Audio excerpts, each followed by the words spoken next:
Magandang araw mga kaibigan. Pag-usapan natin ngayon si Yusek Attorney Claire Castro. Ito, mayroong post ng DWIZ 882 posted 1 hour ago. Ito ang title. PCO Yusek Claire Castro pumalag sa demolition job laban sa kanya.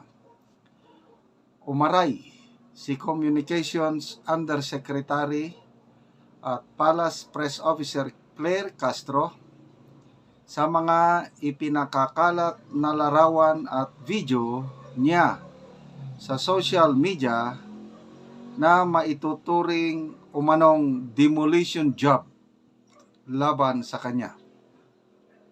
Sa press briefing sa Malacanang, naniniwala si Castro na pagtatangka ito mula sa mga kritiko ng administrasyon na nais siyang mapatalsik agad sa pwesto, kaya nagpapakalat ng mga kulang o maling impormasyon tungkol sa kanya. Okay, mayroong article ng DWIC tungkol nito, basahin natin. Ito yung mga videos niya sa Manila Police District nung abogado pa siya, nung nadetini siya sa loob ata ng isang gabi. Okay. PCO Yusek Claire Castro pumalag sa demolition job, March 2. Ngayon lang ito tunos. Okay.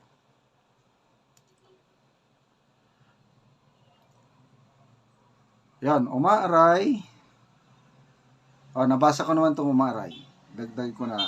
Ang pahayag ni Castro ay kasunod ng muling paglutang sa social media ng kanyang video sa isang presento sa Maynila noong 2015, kung saan nadetini siya at kanyang asawa at sekretary matapos niyang ipagtanggol ang kanyang kliyente na illegal na inaresto ng mga pulis. Iginiit ni Castro na hindi iskandalo ang nangyari at handang gawin ulit. Yan ang maganda. Hindi siya nahiya sa nangyari, yung nagsisigaw siya sa loob ng Manila Police District. At handa niyang gawin ulit. Diyan tayo mag-comment mamaya. Handang gawin ulit ang pagtatanggol sa kanyang kliyente dahil malinaw na ginawa niya iyon para sa hustisya. Okay, so doon lang muna tayo. Napanood ko na ito at na-i-vlog ko na rin. Yung viral na ngayon, kumakalat talaga. Nagsisigaw siya. So, in fairness, kay Attorney Castro, ginawa talaga niya yun para sa kliyente niya. Kaya lang, ikinulong siya ng isang gabi. Then, pagka kinabukasan, inalabas. At yun na nga, parang nag-file siya ng kaso laban sa mga police officers. So, kung tama yung ginawa niya, sa kanyang paningin, tama, no? Dahil dinipensa niya yung kliyente niya. At gagawin niya muli. So, what's wrong kung ilalabas itong mga video na ito? Bakit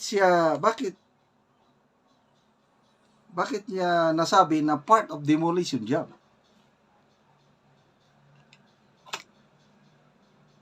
So, partiyan ng ano ba ito? Anong matawag ko? Masama ba na ilabas, I don't know sinong naglabas. Masama ba yung ilabas yung video nyo, no? Ano sa tingin nyo? Meron bang nilabag na batas ng tao na nagpakalat ng video na yon? Meron ba? Wala. Sa tingin ko naman, wala eh. Tapos, sinasabi niya na ginawa lang niya yung kanyang tungkulin bilang isang abogado at gagawin niya ulit kung mangyayari pa muli. Adi, nothing to hide, nothing to be ashamed of. So, bakit sinabi niya na demolition job. At ito na nga, ang post ng DWIC is pumalag na siya, umaaray na siya. So, next time, kung pag naging public official ka, lalo na kung madada ka, kasi ang tapang magsalita, expect something in return. Kasama na yan. So, bahala na ang taong bayan na nakapanood, paliwanag nyo, at kung maniwala ang taong bayan na tama lang yung ginawa ninyo, Atty. Castro, nothing to worry about. And I believe, kung talagang ginagawa mo yung tungkulin mo, bilang abogada nun, at gawin mo yung tungkulin mo ngayon bilang press officer, at kahit anong ilabas nilang video, hindi ka masisisante, basta maging maligaya lang ang amo mo na nag-hire sa'yo. So, I don't know kung matawag bang demolition job yung Maliban yun, may mga videos pa ngayon, may dalawa na akong videos na napanood. Yung batikos niya kay PBBM noon. Yung unang video, sabi niya, alaskadora ka. Grabing pagkalaskadora mo, BBM. Pangiti-ngiti ka pa. Ganon.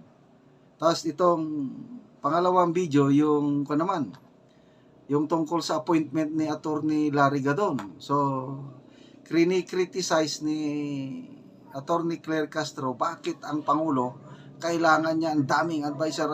What's the wisdom behind the appointment of Gadon as poverty alleviation advisor? Sabi niya, di ba ang dami ng advisor? Secretary, undersecretary, USEC, ASEC, presidential advisor. Di ba ang dami mong advisor, lumalabas nga wala kang alam? Sinabi niya yun. Ayun, na-vlog ko kanina. Good luck po, Atty. Claire Castro, sa inyong bagong panunungkulan. Okay, mga kaibigan, maraming salamat sa inyong palaging panonood sa ating channel. Yung income sa channel na ito, itinutulong natin sa Tribong Tolandig. Namimigay tayo ng yero at pako para maayos nilang kanilang bahay. Kawawa ang kalagayan nila. Butas-butas ang mga yero. Tumutulo na kung mag-ulan. Kawawa sila. Hindi makatulog ng mahimbing pag gabi. So, ito, panoorin nyo ang video na ito at kabalikat kayo sa pagtulong sa tribong ito para maayos ang bahay nila, kahit man lang yung roofing. Sa sweldo natin, ito, katapusan na, nagsweldo na tayo. Nagpabili na ako ng 350 pieces ng yero at assorted nga pako. At ayun, i-deliver na anytime from now para itong mga sira-sirang bahay na may pakita sa video, maayos na. So, salamat sa inyong panunod, lalo na ang hindi nyo pag-skip ng ads. Muna po ni ang ikawalo namo nga nagabisitahon nga balay. O mag-ayo me. Ayo! Oh, Mayong hapon ya. may ngapon. Oo, dayon kuya. Dayon mo sa akong balay nga buslot na. Oo. Oh, muna ni siya. O mga luwag na gid kayo ang bulsot. Anak kayong langit. Oo, so gatulo na gid ni ulan.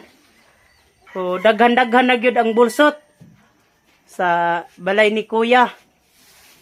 Oo. O kuan na gid kaayo, mga dagko ra gyud ang bulsot.